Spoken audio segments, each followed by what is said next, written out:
Well,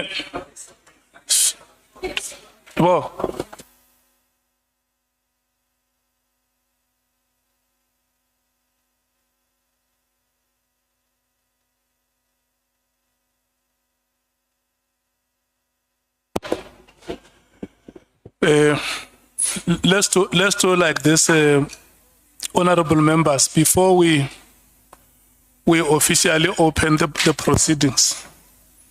Can we invite the members of the media? We give them 10 minutes to take pictures.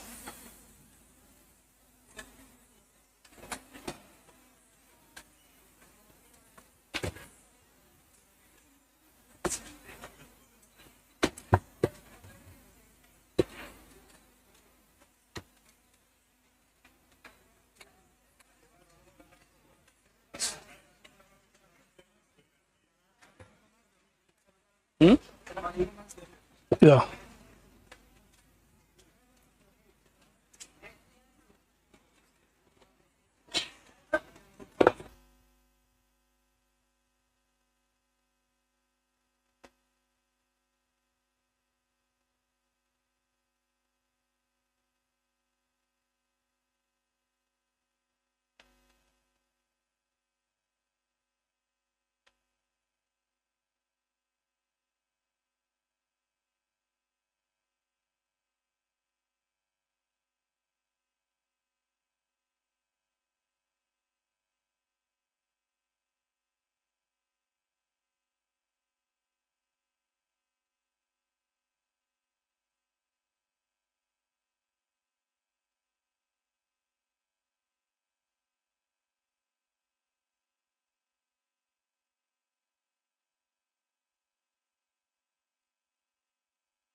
Can I check, is there any person from the media who would have wanted to take a picture and was obstructed?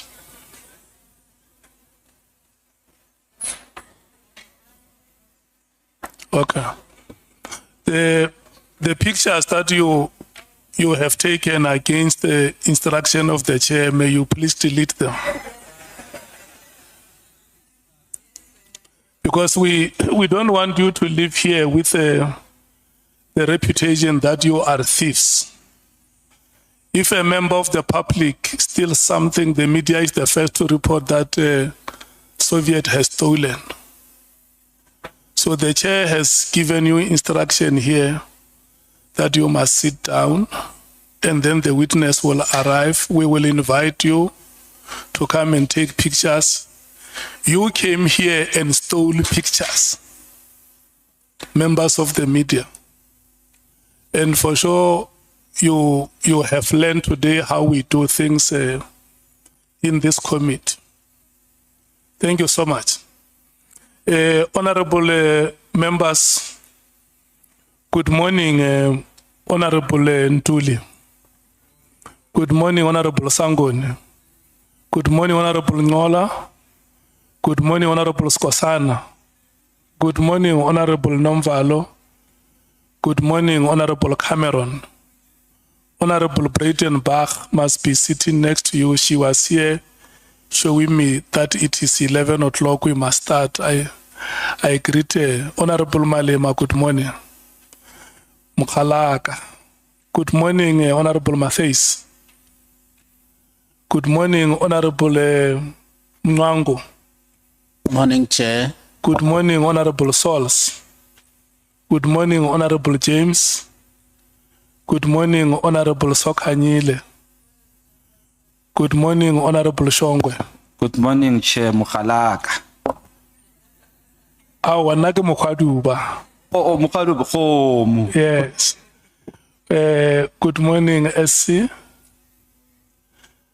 Good morning, Advocate Zikalala. Good morning to our witness, Mukone.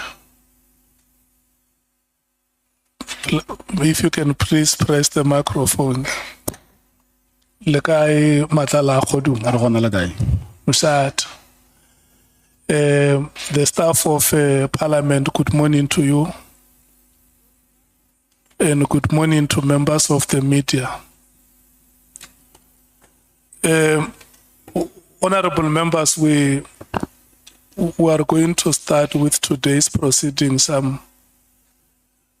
Before we start, I'm going to give the SC just to make a statement on one or two things, because following from our discussions yesterday, we have not been able to finalize the statement, but by now it should be ready to the members. I think the SC will clarify that point.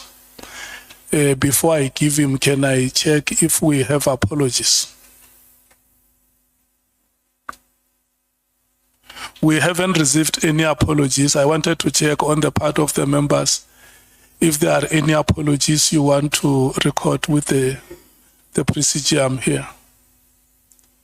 Okay, no apologies, we proceed. The next item that I want to clarify, which is a matter of national interest and which might have exploded yesterday, is with regard to the composition of this committee. This committee comprises 11 members. 4 from the African National Congress, 2 from the MKP and the Democratic Alliance respectively, and the Economic Freedom Fighters, the IFP and the Patriotic Alliance. Each has 1 member in this committee, and it gives us a team of 11 members. Each of the parties, the ANC, the MKP, the DA, and the EFF, qualify to have what we call alternate members. In the absence of Honorable Malema from the EFF, the person who comes in is Honorable Matthais. In the absence of either Honorable Shongwe or Honorable Nomvalo, Honorable Skosana or Honorable Nomvalo, Honorable Shongwe comes in. And in the absence of Honorable Brayden Bach and Cameron, Honorable Chopper is the one who comes in. And in the ANC, the alternate is Honorable Sokanyile.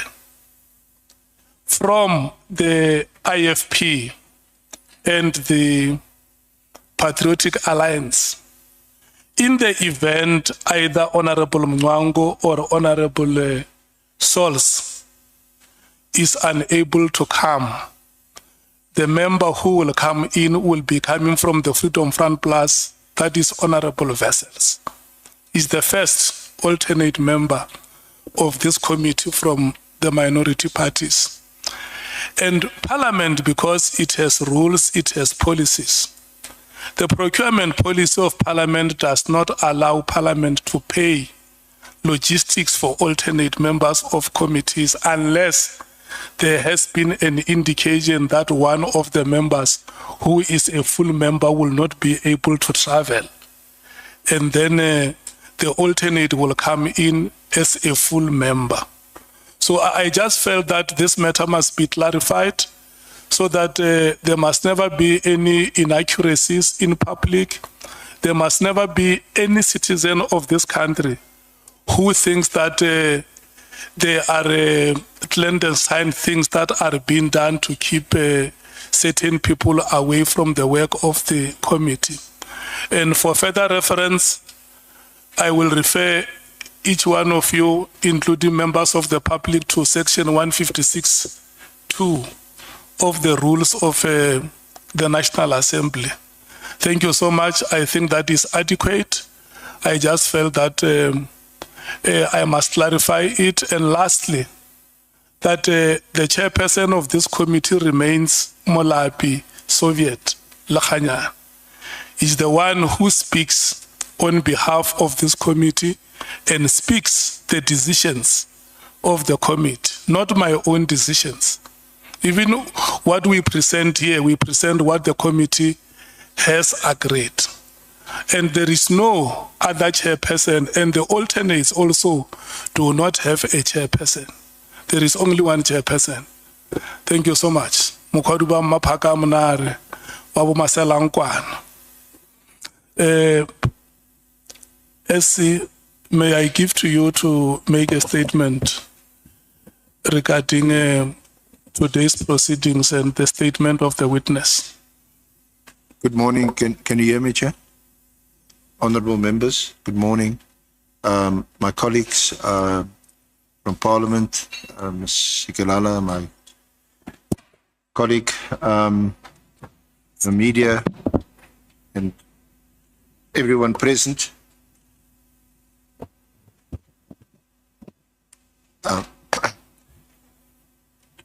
Honourable Chair, today we have Mr. Vusimuzi,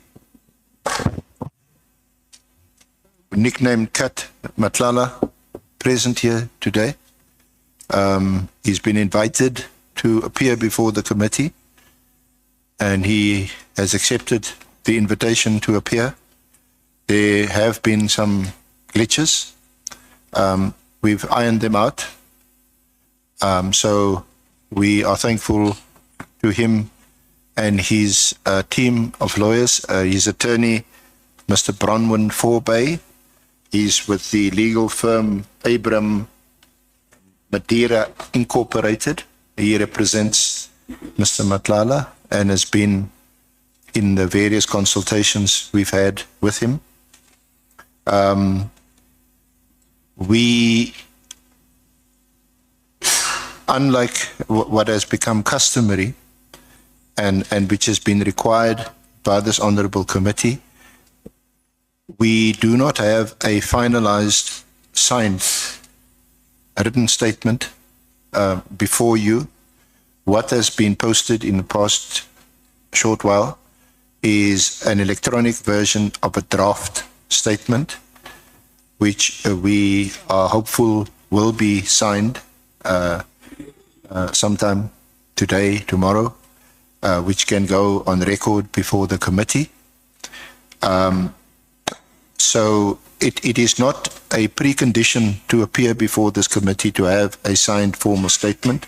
Of course, there may be witnesses who simply refuse to cooperate and do not give any signed statement, but they'll be compelled to appear before you. And what is important is they give their evidence, as I expect Mr. Matlala to do under oath, and he will be sworn in, and he'll be held to whatever answers he gives to the questions asked of him. But what would be most helpful is to guide our discussion today in terms of the draft statement, which is before him in hard copy, He has been through it, so he's familiar with the contents.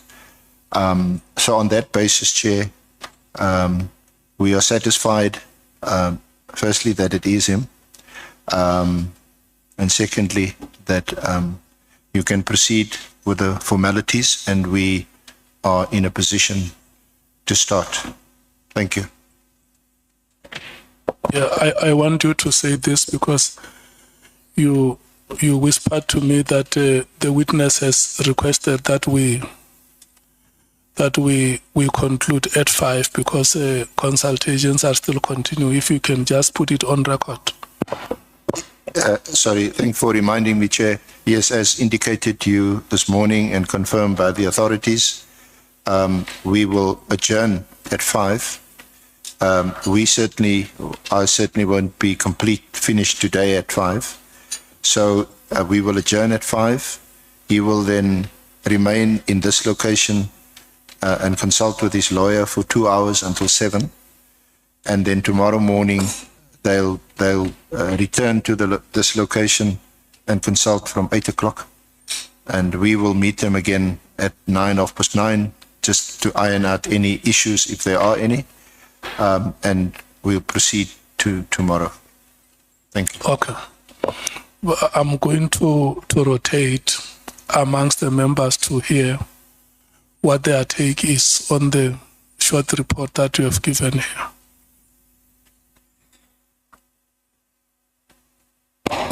Thank you, Chairperson. We note and accept the report. We have no issues with the report from the SC. Thanks. MKP. No, thank you very much, Chair. Chair, we have an established practice in this committee. When General Nhlanhla Mkhwanazi came here as the first witness, we identified discrepancies in his statement because we did not want to carry on with a statement which has loopholes.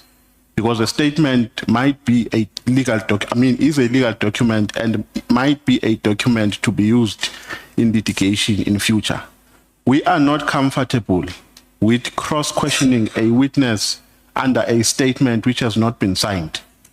Our proposition, Chair, is that we must adjourn and allow the witness to finish consultation, because all the things that are in a statement are things that he will be accountable for in future. So if he comes and say, I was not under oath, or the statement that you are asking me about was unsigned, so I can't take ownership of that, then we're going to have a problem. So we can't open loopholes. Let's allow the witness. We are patiently here. By the way, our session with him has been scheduled for 3 days. So as Jahanga to a point where we are ready to make mistakes and continue under an unsigned statement to which the witness is not going to be accountable in future. Let's have a proper document signed and commissioned so that we can question the witness based on a proper document. So we're not joining a chorus of saying we're fine with the explanation that we have been given by the SC. Let's allow him. He says when we break at 5, he's going to have consultation with his lawyers. He must have that consultation now. If he wants 2 hours, we give him 2 hours. We come back later, maybe at 1 when he's done. Then we start the proceedings from the correct note. That is our submission. Honorable Skosana. Thank you, Chair. I just want to make it very clear, Chair, that I think everyone knows that this is not a court of law. You know, the issue of this statement that ever since we started, like my colleague has already articulated, is that tomorrow there won't be any ownership of the statement which we are going to begin with now here. Let's give the witness and his legal team a time, you know, for them to complete this statement, the submission, you know, for us not to find ourselves tomorrow in court of law. And I think it's only proper, you know, to be consistent and make sure that the witness as well feel comfortable here with us. This is not a court of law, as I said earlier. You know, the witness must be given time with his legal team to finalize and sign. Then we can begin. But if we begin with the unsigned statement, I don't think it's fair as well for the witness himself. I thank you, Chair. The Democratic Alliance. We have no difficulty with the proposal, Chair.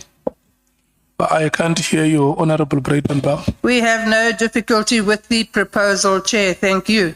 Thank you, Honorable Malema. Chair, there is actually no problem with the proposal. And to compare it with Mukwanazi is extremely so difficult to understand. Mukwanazi wanted to depose an affidavit. The problem is that he titled it differently. And we said he must go and correct it because it was not properly captured. The witness says, I'm prepared to proceed without deposing an affidavit. And if later required, I can do so, especially after consulting with my lawyers. But I'm ready to proceed now. We had this discussion yesterday. And people who are speaking now were at the forefront of saying, Cat must come here, Cat must come here. Cat is here now, Cat must go away from the milk, Cat must go away from the milk. No, the Cat is here.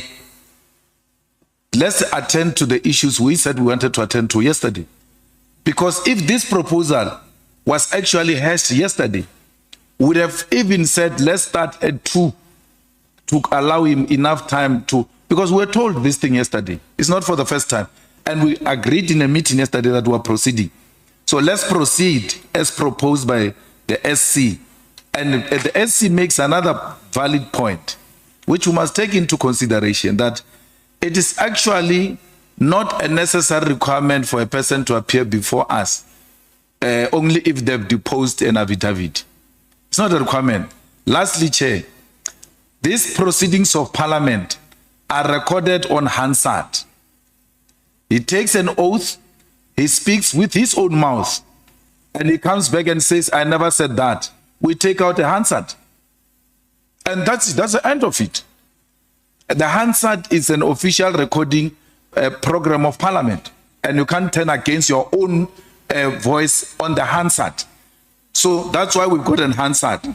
For people who come to Parliament and speak and later say, I never said that, we go to Hansard and say, this is what you said, and you said this under oath. The fact that he's prepared to take an oath is enough for the EFF, Chair. Thanks. Bangazita. Thank you, Honorable Chairperson. Oral evidence is legal evidence, and it carries the same weight as written evidence.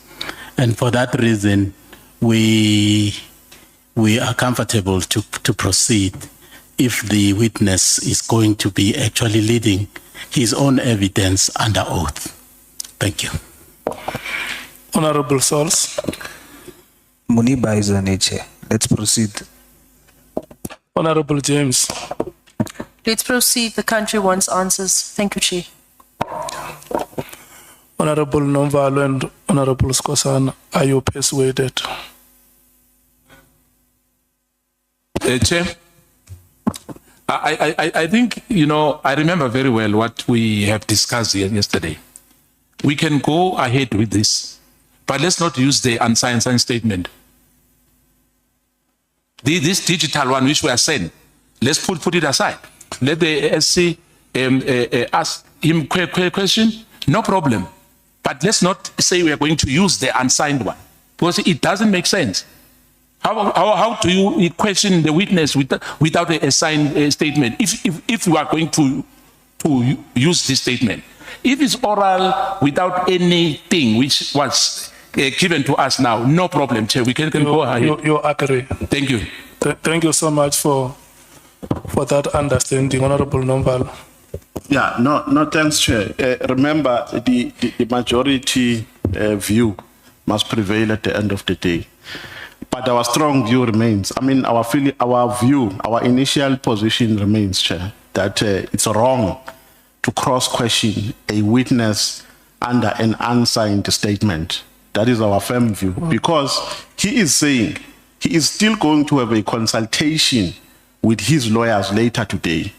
Now, you question him today on a statement that might be changed, because he might change it when he has consultation with his lawyers and come back tomorrow with another version. So we strongly believe, Chair, that we're taking the wrong route, but the majority were subjecting ourselves to the behest of this committee. But lastly, Chair, we want to make a proposition and lobby members of the committee that today, I don't know the volume of the questions that the senior counsel has, but we want to lobby the committee that today we allow the senior counsel to cross-question the witness, and then tomorrow, because this meeting has been scheduled, this session has been scheduled for 3 days, so that you allow members to read the statement thorough. We've just received the statement now.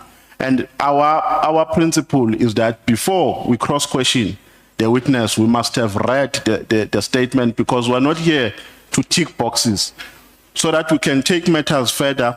So we must read the statement first and have a proper understanding of what is entailed in it. And then tomorrow, we allow members to ask questions. That is a proposition that we're making, Chair. Unless there's a person who strongly feels in the committee that he is ready, then we can't deprive such people. So you want to read the statement?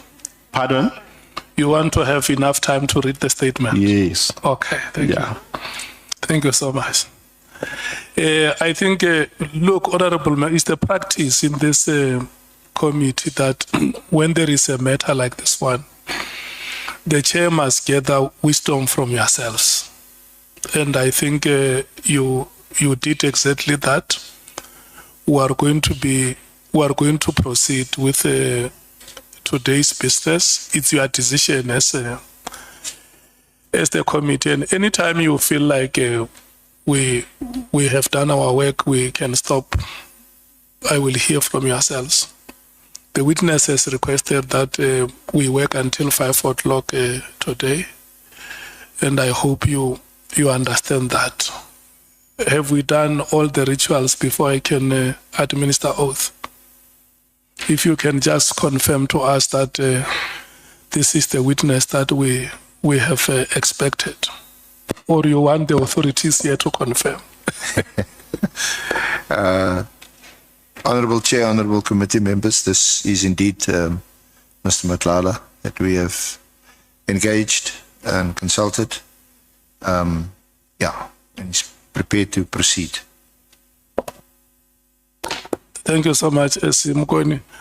What are your full names, so that before we administer oath, we know what your full names are? Vusimuzi Matlala. Vusimuzi Matlala. Thank you so much.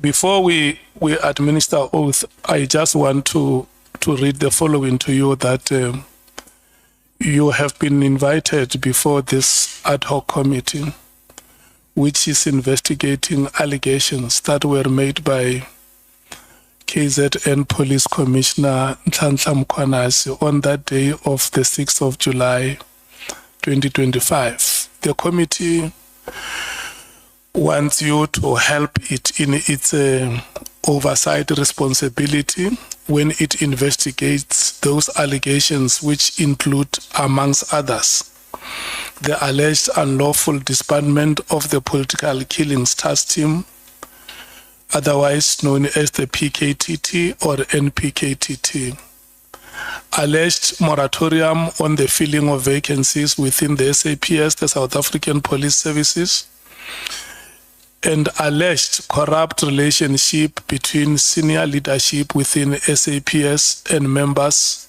of the public, as well as political interference in the work of the SAPS.